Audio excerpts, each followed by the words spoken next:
This podcast contains potentially adult language, adult themes, definitely drinking, and possibly sexual context. Listener discretion is advised.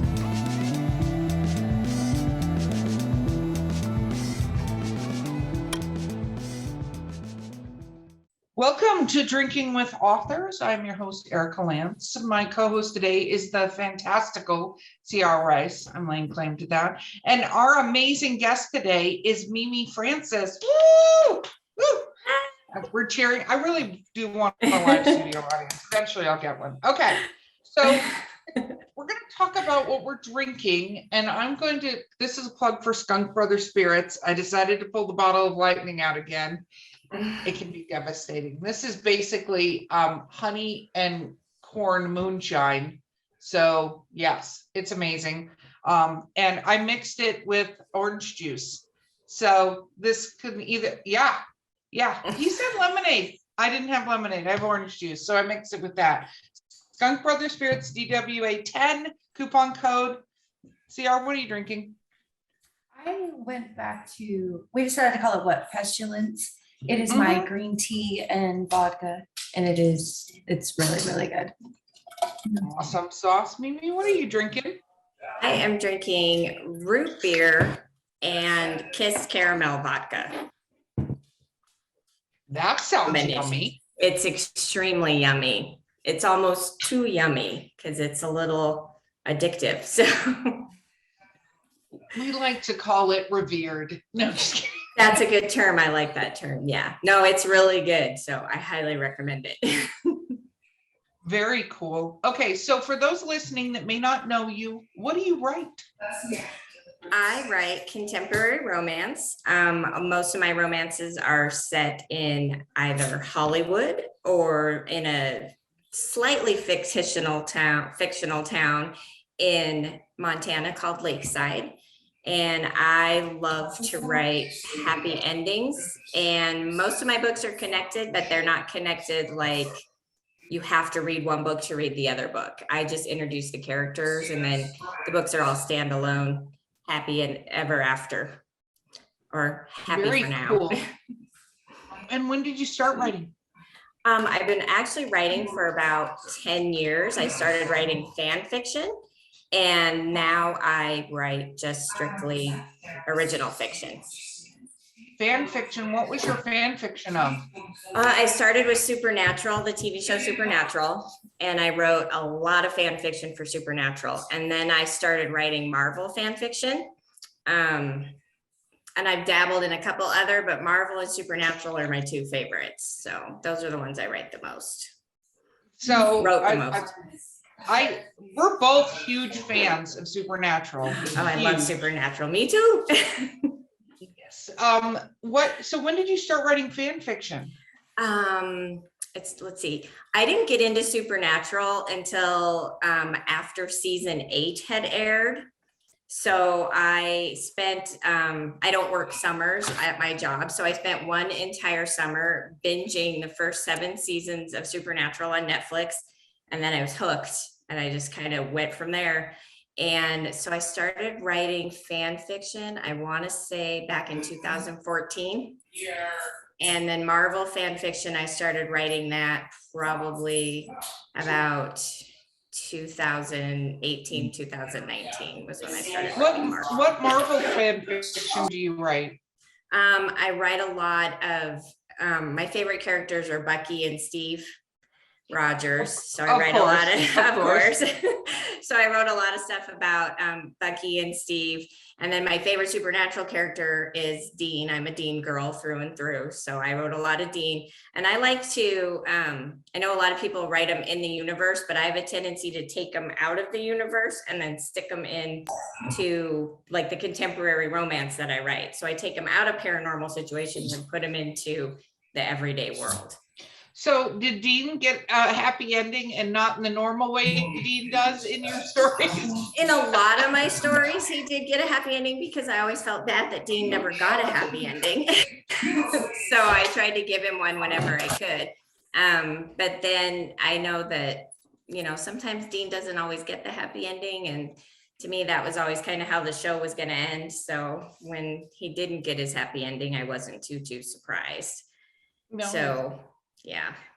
Well, I have to say, I haven't finished the last season yet. I started it, No, but it's then I hard. decided to It go took me back and forever. watch all of them again. Well, I have to say, I think I wasn't prepared for the level of cheese that came through, because Oh, yeah. there was like the first 3 episodes I felt was like a level of cheese, and I was like, oh, Yeah. okay, maybe go back and rewatch the whole series Mhm. again, and then go through 15 and call it a day. Yeah. Right. Oh, yeah. I've rewatched the season more times than I can count. So my season 15 is not my favorite. I've only watched it once. So, because it was a tough season to get through. And I agree, it was pretty cheesy. There was some pretty cheesy stuff. So, No, totally. Yeah. Well, they were like, let's bring everybody back. I was like, is this just an Yeah, excuse to literally get everybody. anyone who'd ever been in a supernatural back in a supernatural? What's funny is there's a podcast called Supernatural Then and Now that Richard Speight Jr. and Rob Benedict do.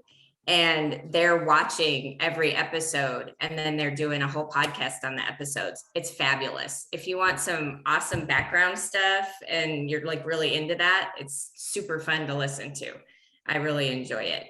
And they Wow. talk about how they bring everybody back in the later seasons. So it's pretty fun. I'm gonna have to check that out. Supernatural Then Yeah. and Now. Okay, let's talk Mhm. about your writing.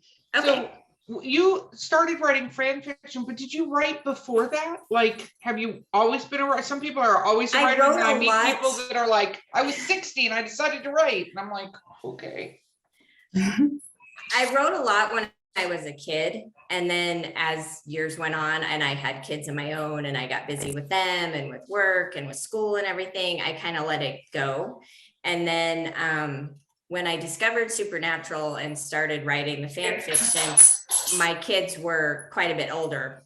My girls were both in high school, and my son was actually, one daughter was out of high school, and my son was going into junior high. So I had a little bit more time on my hands where I wasn't like constant kids always around me. So I started writing a little bit more, and really I've only been like seriously writing since like 2014. Wow. Not sure what happened behind CR. I'm just gonna say technical noises. Okay. The look on her face, she's thrilled. I love it. Anyway, so I think that's interesting. When did you first, like, I know fan fiction, I'm assuming you published up to fan fiction sites, right? Yeah. When did you first go, you know what I'm gonna do? I'm gonna write a novel. That's what I'm gonna do now. When did I first do that? I tried self-publishing I had a fan fiction story that was super popular, and it was Dean. And I took it and I turned it into original characters. So I pulled everybody that was in it and I changed them to original characters, and I tried self-publishing. I didn't love the self-publishing route, but I liked the originality of being able to do something that was my own thing. And it kind of inspired me to push my boundaries a little bit, to try and create my own worlds and my own characters instead of pulling someone else's worlds and characters to write with. So it's probably been now about 6 or 7 years. So I've been writing since 2014, and probably 3-4 years after that, I went, hey, you know what? I think maybe I can do this on my own. And I had a ton of encouragement from my fan fiction readers and friends and family and stuff. Were like, no, try it. See if how you can do on your own. So I gave it a shot, and the rest is history. So that's very cool, because I get to ask you a question about fan feedback, and I wonder if it's different fan feedback from your novels versus your fan fiction. What was that feedback like? It's a lot different. It's a lot different, the feedback that you get. The feedback obviously that you get from fan fiction is, a lot of it is based on how you portray the characters, and if you keep true to the characters and you keep them true to themselves, versus when you create your own universe, you it's a little bit different with the feedback, because you have to create those characters and make them compelling without using a character that's already been created. So that's always kind of hearing how people feel about my work. where the characters I've created is a little bit different. So I actually really like it because it's kind of fun to see, hey, did I do a good job creating this character where somebody likes that character versus a character that I already wrote that everybody knows and likes. So that was I kind of liked that difference in the two different. So what has it versions. been like having people like your characters? So I always think it's interesting because I always think the characters that I think people will gravitate to or even hate, like have an emotion towards, are not the ones that people have the emotion towards. Yeah, no, you're right. It's funny because one of my books, there's a dog in the book, and I know people like dogs, but he is like the most popular character in the book. Everybody loves him, and I get a lot of questions about the dog and when is the dog going to get a friend, and does the dog, his name is Soldier, and he's an emotional support animal for one of my characters, and everybody just loves him. And it really surprised me because I was like, well, I knew people were going to like him, but I didn't know he was going to be such a big hit. Like one review that I got. When are you going to give Soldier his own novel? And no, that's kind of the question I got. And it was funny. I posted a picture one day of my Shih Tzu, and he was laying on my shoulder, and I posted it on my Instagram, and I said, this is my puppy Sebastian, and he's actually going to be in my next book because I'm writing him as a puppy character in one of my next books. And somebody commented on it and said, it's about time Soldier needs a friend. And I just laughed because I was like, well, now I'm going to have to make sure they meet in the book because people are so excited that I'm bringing in.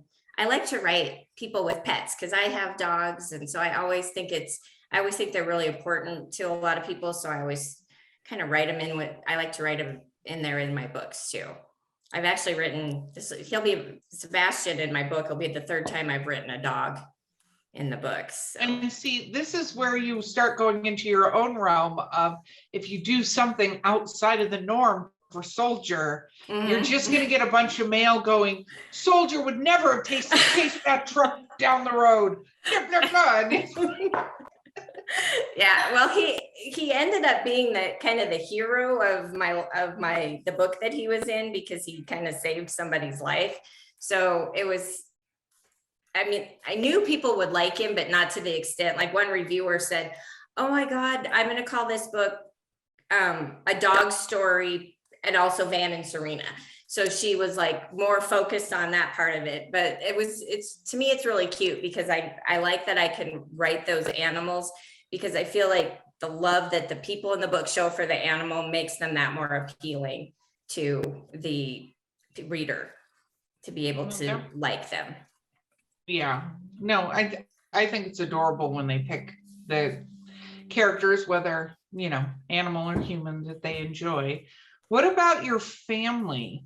So this is always interesting when you become a writer, you of course want your family and other people to read, or maybe you don't. Like it just depends on what you're writing. But has your family read your books yet? I have one daughter who's read my books. So my books are pretty steamy. I don't do the fade to black. I right into the bedroom and hop right in the bed. So I have one daughter who has read all of my books. She loves them. And she's got a unique ability to kind of separate herself from, hey, my mom wrote this. So she's really good with it. My husband's read the stories in the anthologies that I've written. I have my oldest daughter, her friends kind of tease her. So she hasn't been able to do it yet because every time she tries to, her friends kind of give her a hard time. Oh, are you sure you want to read what your mom wrote? And they kind of tease her and stuff. And then my son, not at all. He's like, no, can't do it, Mom, not doing it.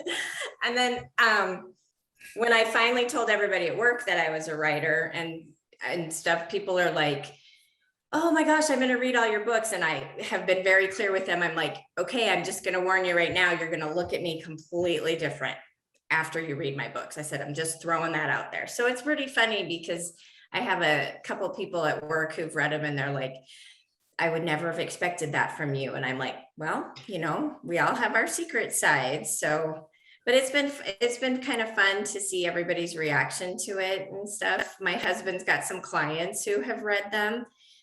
He's Oh, yeah, some of his clients, he carries my business cards and he pushes me to all his clients and stuff because he works with a lot of little old ladies and stuff because he's a repairman. And he had one client ask if he was the inspiration behind any of the stories in the book. So that was kind of funny. I hope he answered, of course. It's exactly how he answered. Yeah, he was like, of course I am. Yeah, I was gonna say, no, he needs to be like, yeah, of course I'm. Yeah. Yeah. Why would you even ask that? And then, of course, you ask him and you're like, no. Sorry. Yeah. Yeah, sorry, no. It's funny, my boyfriend all the time, I write I write humorous erotica, and some of the times he's like, is that going in your book? And I'm like, do you want to know the answer to that? Because the answer is yes, it's going in the book. Just not under that name.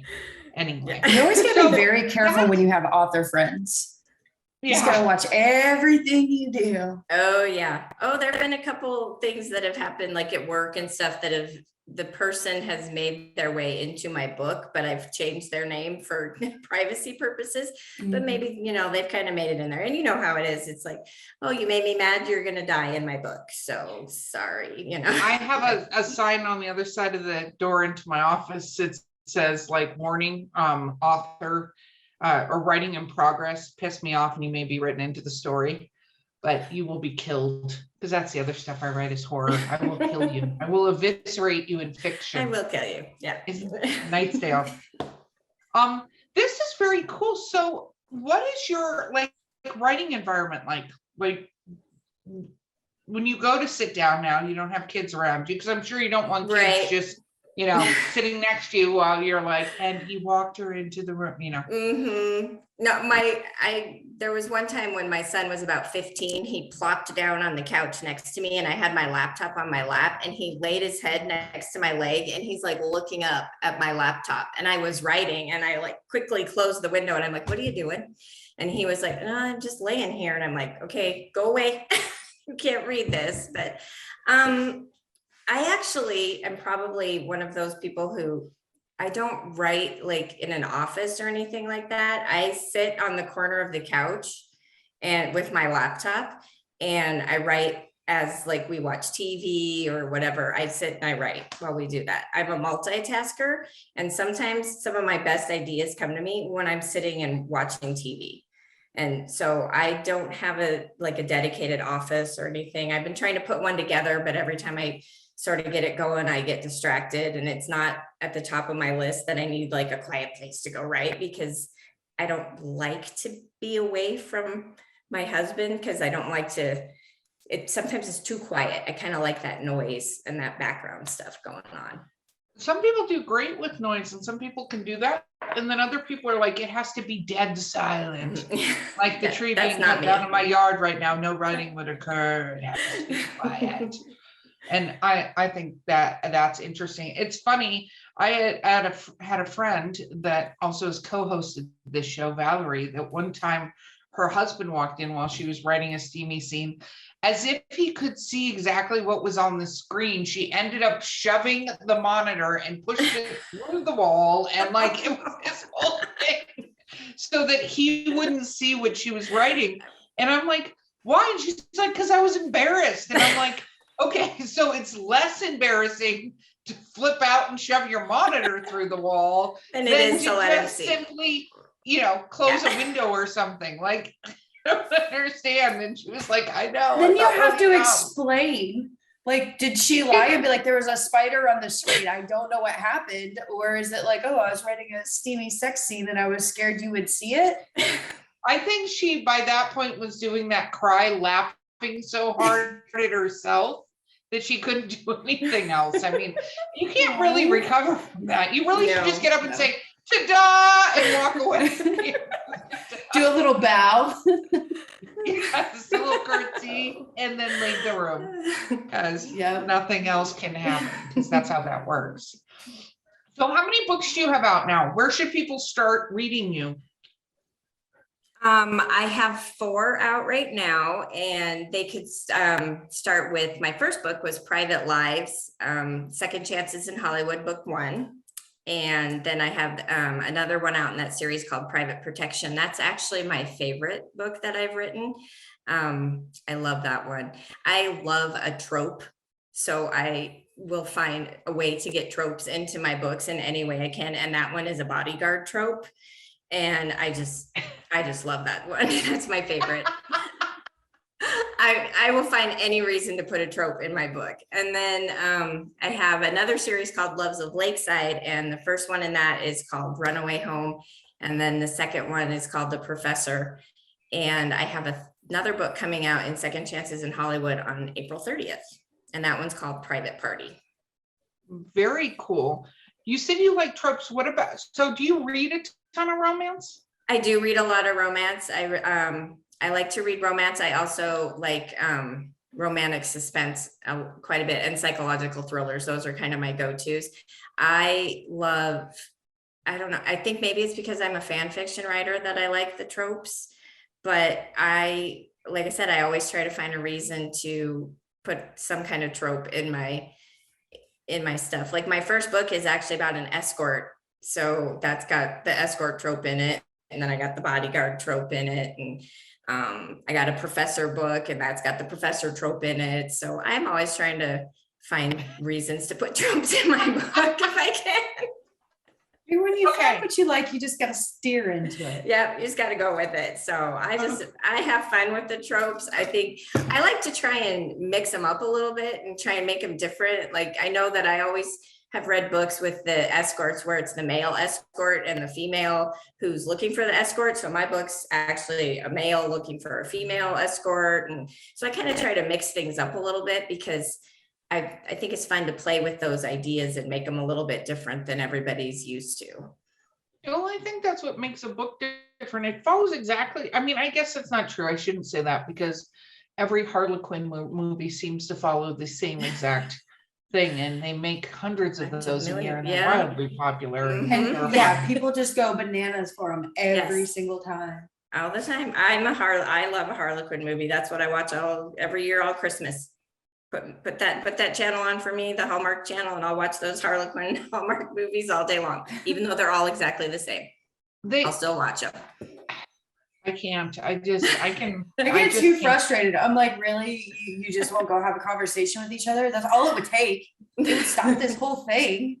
But then you get to be dramatic. I end up starting to see all the faulty things they do, like where the puppy is chewing on the snow that it's pulling up off the ground, and like all this stuff. I don't know if you've ever noticed, but like it's so weird. There's one, Vanessa Hudgens is in it, and there's 3 or 4 of them where she's a twin, like the princess. Oh, yes. That one is so bad. We looked that up last time. What the hell was that one called? Oh, I forget what it's called, but there's a scene where he's like, has to go get her a replacement apron, or she needs an apron. Like and this whole thing about getting this apron takes like hours to do. And I'm like, first of all, like it's as if you can't do this baking without an apron. Like the world's going to end. You need this apron. And then it takes him like 5 hours to go find an apron. And the whole time you're like, what the crap sticks is happening here? And it's just to stall for time. So that, the romantic lead can run into her and somehow they can take some weird winter wonderland walk, and then she can come back and beg. It's so bizarre. And I'm like, and as much as I'd like to be like, this is so dumb. Millions and millions and millions and millions and millions of people think this is brilliant. Yep. Brilliant. Okay. And it's all the same story. It is all the same story. Honestly, I think that's kind of what inspired me a little bit, because I would watch those movies and I would be like, I could totally write this and I could do it better. And I think that's where I kind of started going, I can do that. I can write stuff and I can make it better than you see in these cheesy ass movies that everybody loves and watches. I can do that. So that's one of the things I would do, is I would kind of put that Hallmark movie in the back of my head, and then I would kind of start doing it. And I'd be like, okay, I'm going to do that, but I'm going to make it better than you can see in that cheesy Hallmark movie. Oh my goodness. Okay. Before we go to break, number 1 favorite trope. The one bed. It's got to be the one bed. you go to a hotel and there's one bed, or you go to stay at somebody's house and there's only one bed, so you have to share a room whether you want to or not. That's probably my all-time favorite trope. Oh my goodness. I love it. I love it. Okay, we will be right back with Drinking with Authors. Sample locally sourced, quality distilled spirits in the beautiful Columbia River Gorge. At Skunk Brothers Distillery, we're family owned, brewing small batch grain to bottle spirits, just like our grandfather did back in the Prohibition era. From handcrafted bourbons and moonshine to flavored blends and cordials infused with local fruit. Join us for a tasting tour and buy Skunk Brothers spirits straight from the source. It's all in the family at Skunk Brothers Spirits, located in Stevenson, Washington. And we're back. We're back. CR, I've monopolized most of this conversation regarding the Hallmark Channel. Now, what are your questions? So I know you said your books kind of tie into each other. Was that intentional, like as a sly way for you to start slowly introducing other characters without like having to read it, but it's just like a fun mention? Or Yeah, was it it really was intentional.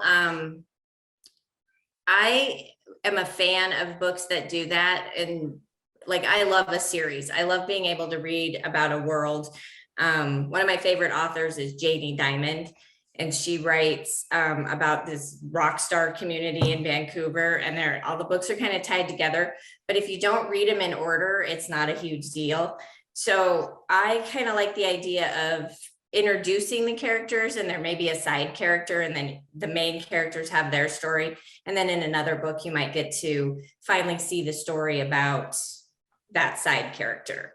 So like, for instance, my book, Private Lives, there's a bodyguard in that book, and his name's Alex, and he's the main character's bodyguard.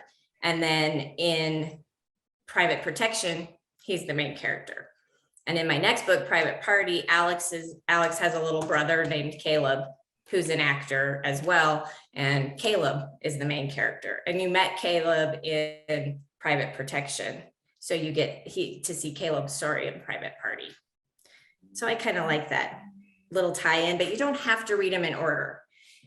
And like in The Professor, I mentioned Van and Serena from my first Loves of Lakeside book, and people went crazy. Like everybody, like a bunch of the reviews were like, I loved hearing that little bit about Van and Serena. And it was literally like 3 paragraphs that I wrote about Van and Serena.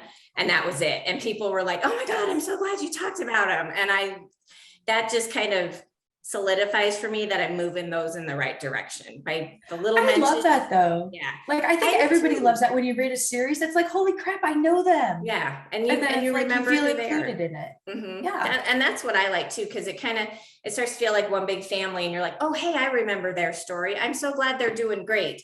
But I don't go into a lot of detail about it. I'm just like, oh, hey, they're doing really good. This is what's happening in their lives, kind of thing. So I like being able to do that. That's awesome. What about a writer tribe? Do you have a writer tribe of friends and stuff? Where's your tribe? My tribe is actually 2 of my friends who used to write fan fiction. And they were the ones who actually encouraged me to start writing original fiction. They were always my beta readers for my fan fiction. They would always read my stuff before I would post it, and they would give me suggestions about stuff. And then they have always just been this, you can do it, you can do it, you can do it. One of my friends, her and I always, the Sam quote where he talks to Jessica and says, what would I do without you? And Jessica says, oh, you'd crash and burn. Well, one of my friends always says that to me. I'm like, what would I do without you? And she's like, you'd crash and burn. And I'm like, you're right, I probably would. So I have 2 really close friends that they mean the world to me. It's Tiara and Tara. I'm going to make them listen to this so that they can hear me talk about it. You can tell them. You got to listen. Shout out. Yeah. No, I think that's really awesome, especially having people in your life that back you up like that and do that sort of thing. So, CR, next. So do you only do those 2 towns when you write? Like, do you only want to write romance? No, I guess it's 2 separate questions. I love writing about Lakeside just because I'm originally from Montana. I haven't lived in Montana for like almost 32 years now, but I go home every summer because my husband's family is still there. So we go home and visit every summer.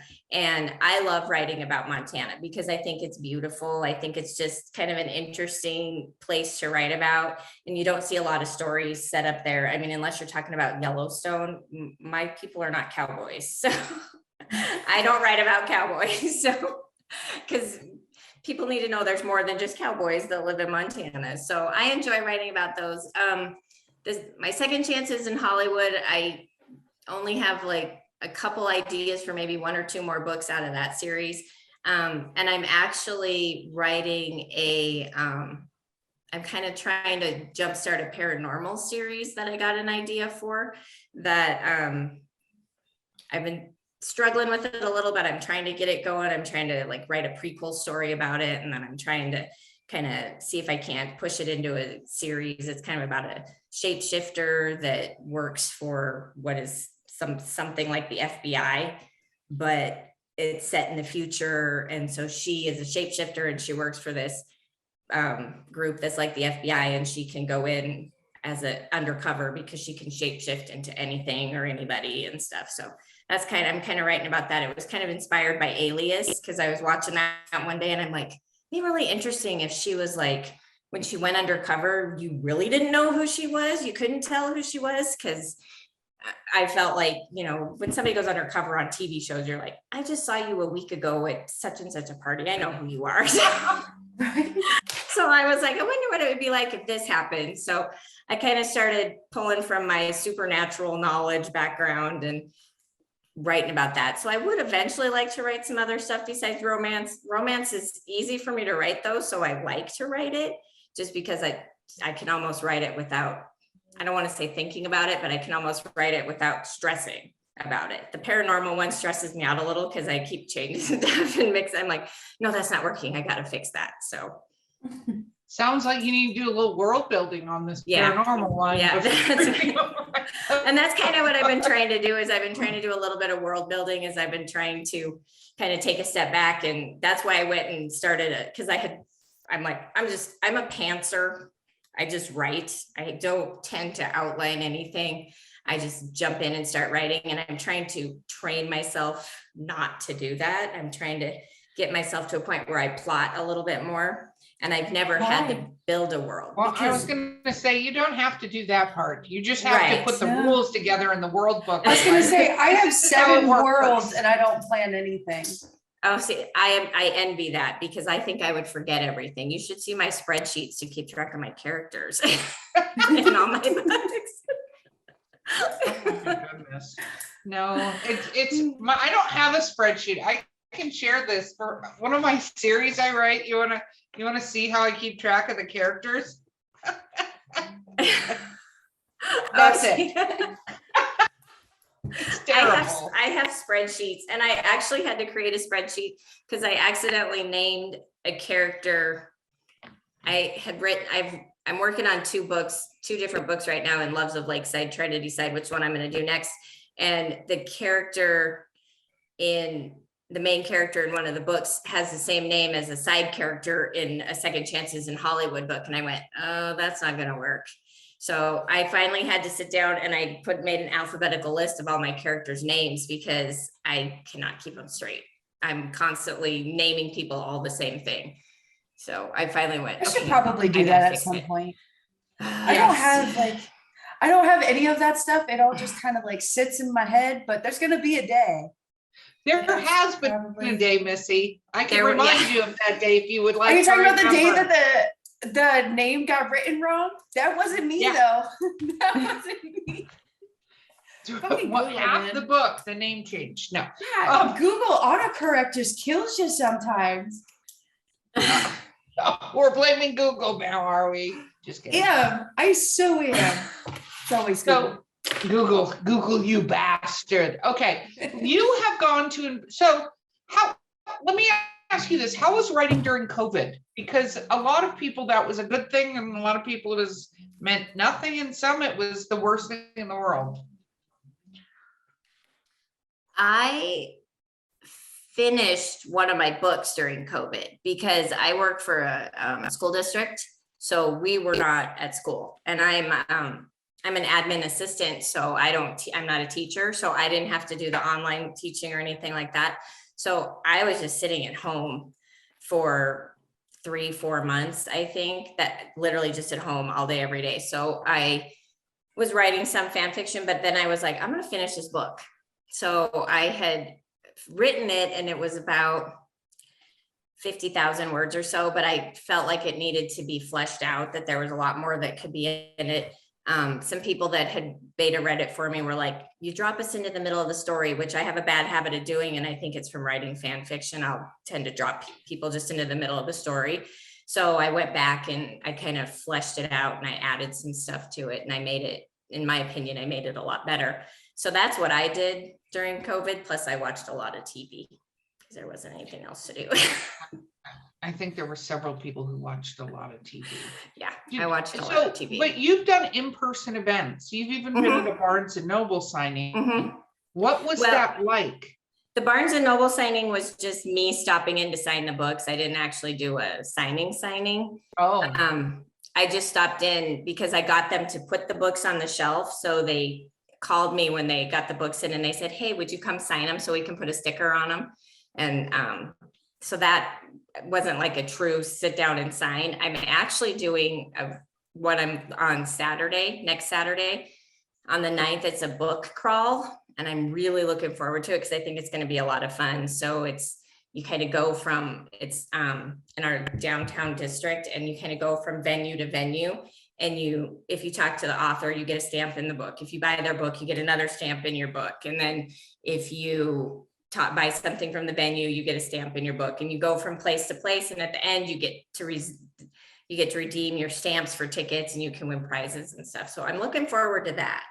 I've done several vendor fairs that have been really fun. I just did one a couple weekends ago, and it's the second time I've done that vendor fair. And my first person that came up to me, she makes a beeline right for me, and she comes right up to my table, and she goes like this on my books, and she goes, do you have a new one out?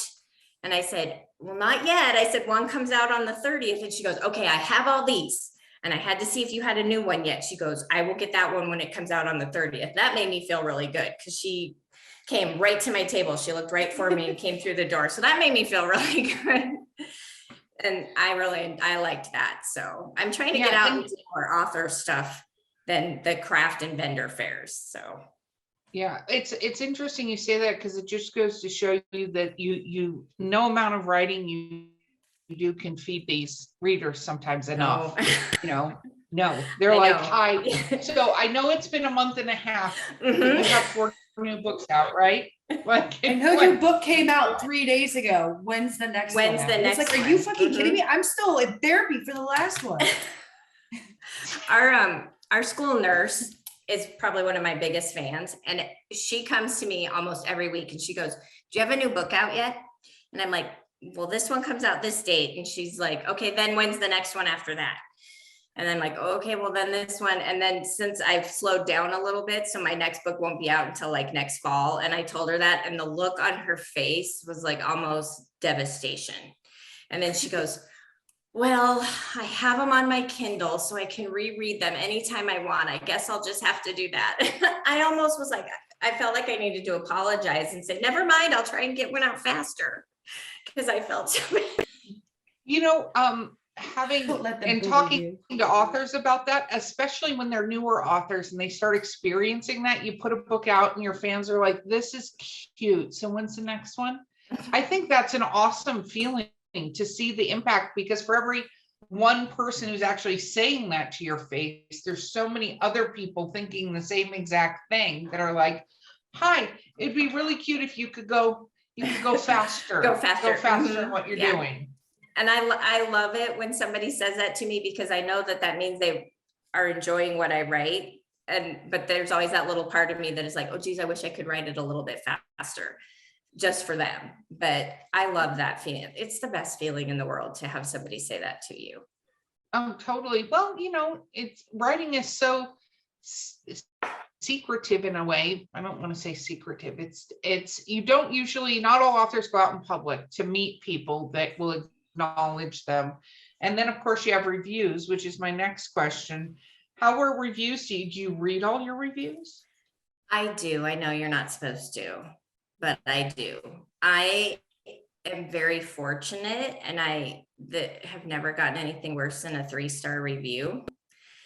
And so that's actually makes me feel really good. I know I'm waiting for the day when I get a 1 or a 2-star and people don't like something that I write, because I know it will eventually happen. I do check reviews. I know I shouldn't, but I do. I ask people to review because I know it helps a little bit. And my daughters are really good with stuff like that. They're like, Mom, don't let it bother you. You can't let it upset you. And I'm like, I know, I'm just waiting for that bad one to come along, but it hasn't yet. So I'm really fortunate with that. And my books have pretty much been well received. See, this is the whole point of reviews. You have to have a thick skin if you're reading them, because you don't know who's writing them. It's Right. great that you don't. But look up any book that's your favorite book and you will find Oh yeah. 1-star reviews. Mhm. You know, Yeah. it just And that's- eventually it happens. Popularity, there's like probably math and maybe some science that goes Mhm. along with, Yep. you will end up with a bad review. Yeah. Yeah. And I know, I mean, I know that because I've given bad reviews, and I hate to say bad reviews, but I've given critical reviews because I know that sometimes, a book just isn't for me. And I always try to be constructive because I come at it from the writer's side. So I try not to be like, oh, this was garbage because of this. I try not to do that. Oh, hey, punctuation could have been better or stuff like that. But I know that the day will come when there's going to be somebody that just doesn't like what I have to say. And that's okay, because not everybody likes what everybody has to say. So, Or they'll be having a bad day. yeah. And I totally somebody could just have a bad day and decide to take it out on you when it's not even your fault. So I get Well, that. Some people just have a bad day every day. It's always fun to go look up the negative reviewers and see all the reviews they have. Well, you know what? I'll be the first to admit, when I get a book, I tend to read the negative reviews first because I want to see, do I want to read this book? So I tend to go to the negative reviews before I look at the positive reviews of something. So like, I have not read that really popular series by Sarah J. Maas, ACOTAR, or A Court of Thorn and Roses, or whatever it's called. Oh, Because yeah. my daughter doesn't like it. And she's like, tells me all the bad stuff about it that drives her crazy. And she posts about it on her Bookstagram and stuff. And so I haven't read it because she doesn't like it. And her and I have pretty similar tastes in books. So I know reading is subjective, like anything. People like certain things, people don't like certain things. You can't make everybody happy. So I don't No, read it's book true. reviews. Like of Yeah. the books I'm gonna read, because there's always those people that are like, oh, this book was great, and then they spill everything. Even if it's a negative review, they'll be like, oh, I hated it, and let me tell you every piece of this story and why I hated it. And then like Mhm. once you catch part of it, like it destroys it. So I don't do it. I just look for kind of what Mimi's looking for, though. Sometimes I'll look at book reviews, especially online if I'm purchasing an ebook from somewhere where people can post their own ebooks, right? And go, does this say a lot of stuff about punctuation or grammar and things like that? Because that's like the death of me reading a story, is not even the plot as badly as if it's badly written, like yes. just grammatically and all these other things, and not if the character's supposed to be like that. But I picked up some stories that you can tell they just typed it, probably didn't even go through it another time and threw it up online. And I'm like, Threw it up. "Ugh, Yeah. Yeah. this is so Yeah. I will terrible." say, I do check the keywords that Amazon started doing. Like before you get to the reviews, it has like the 15 words or whatever that were used the most. I will check those.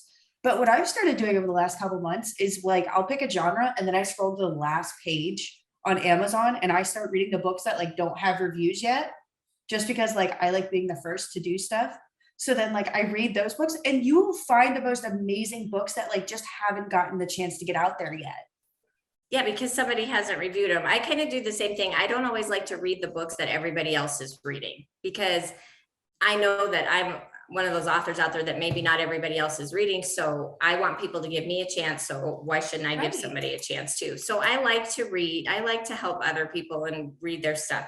But my big no-nos are grammar and punctuation.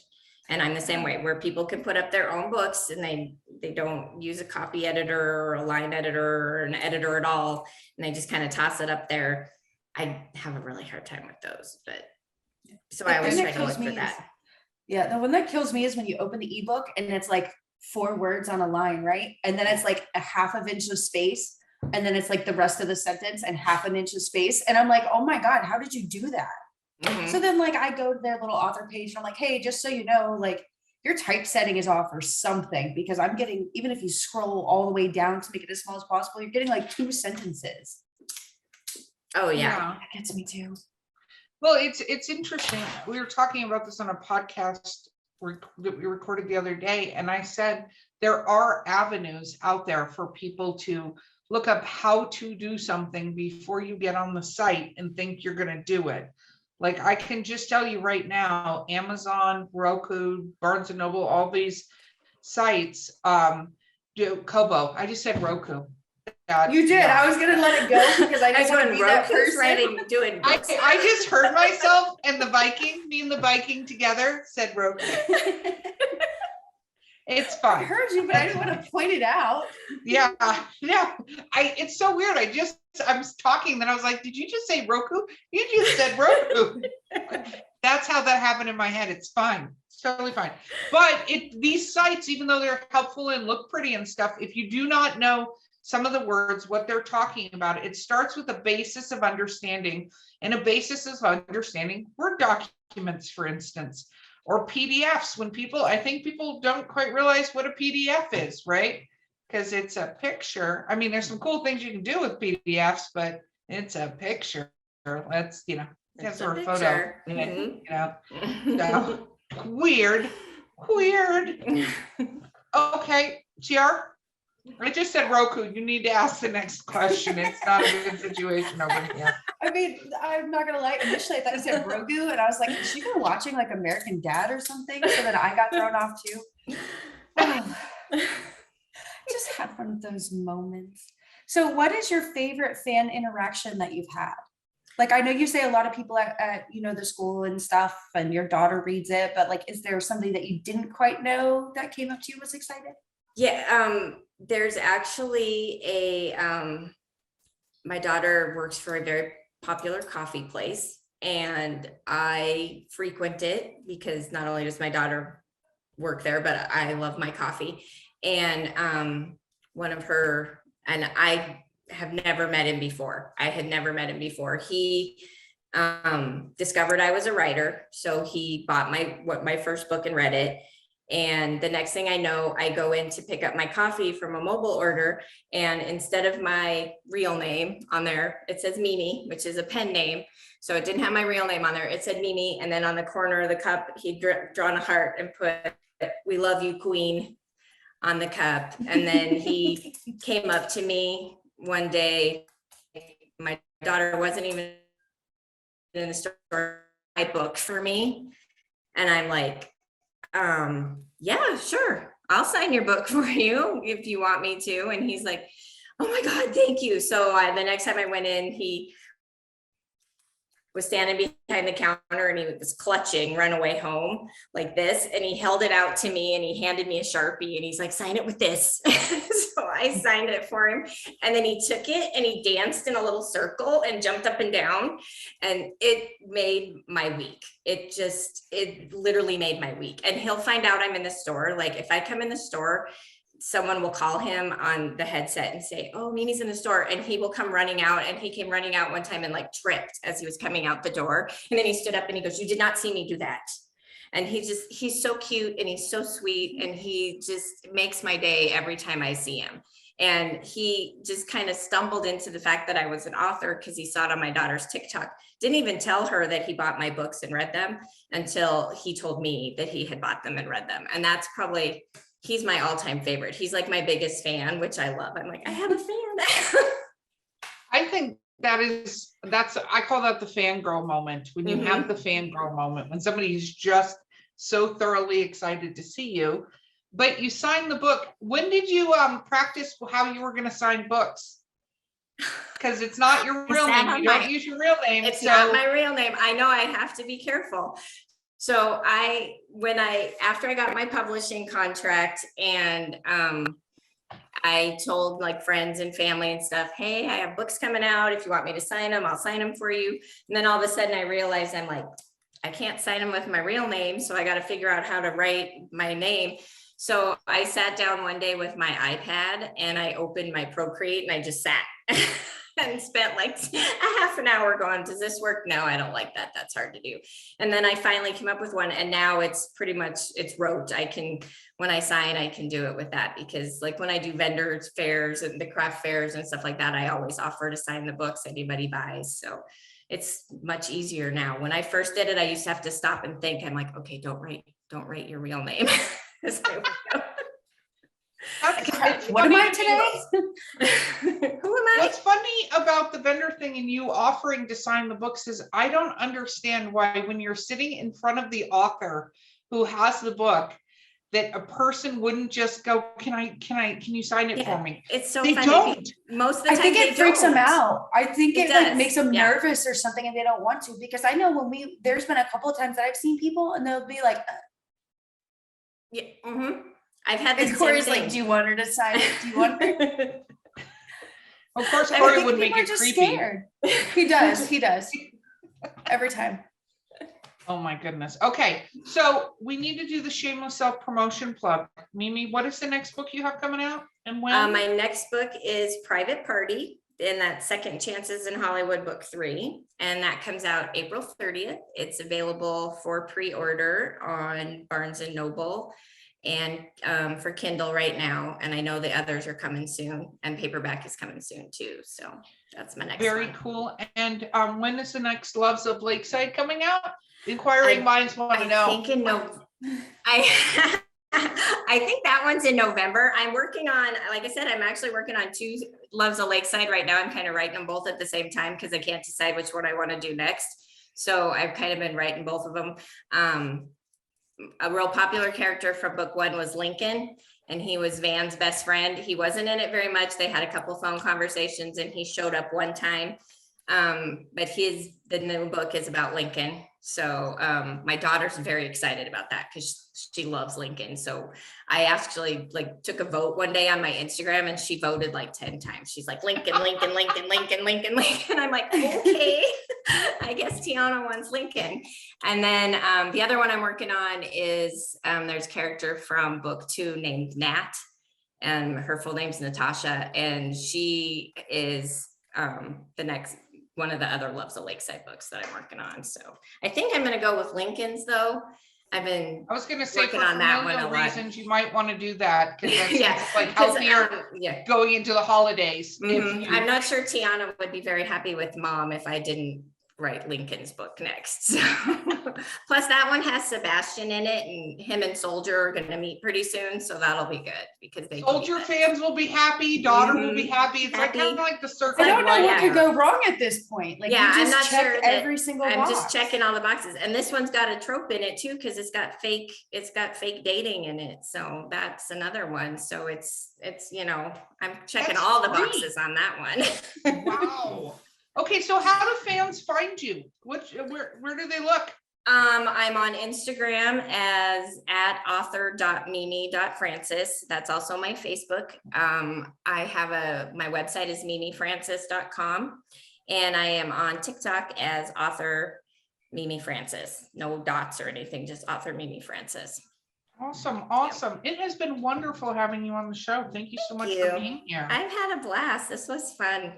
I I'm enjoyed glad. myself. Especially the Roku will be very pleased to know Oh, that. good. I'm glad. Okay, this has been very drinking with authors. I gotta stay away from this, but I love it so much. The Viking Lightning. It's every time you do it. I know it's really bad every time, and yet I keep doing it. And you can see, like, it doesn't take much for me to go down for the count on this. Skunk Brothers Spirits, DWA, at least I messed up that part.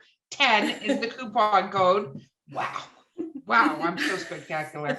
I've been your host, Erica Lance. My co-host has been the much less drunk CR Rice, or she's just hiding it well, one of the two. Our guest is Mimi Francis, and we'll see you next time.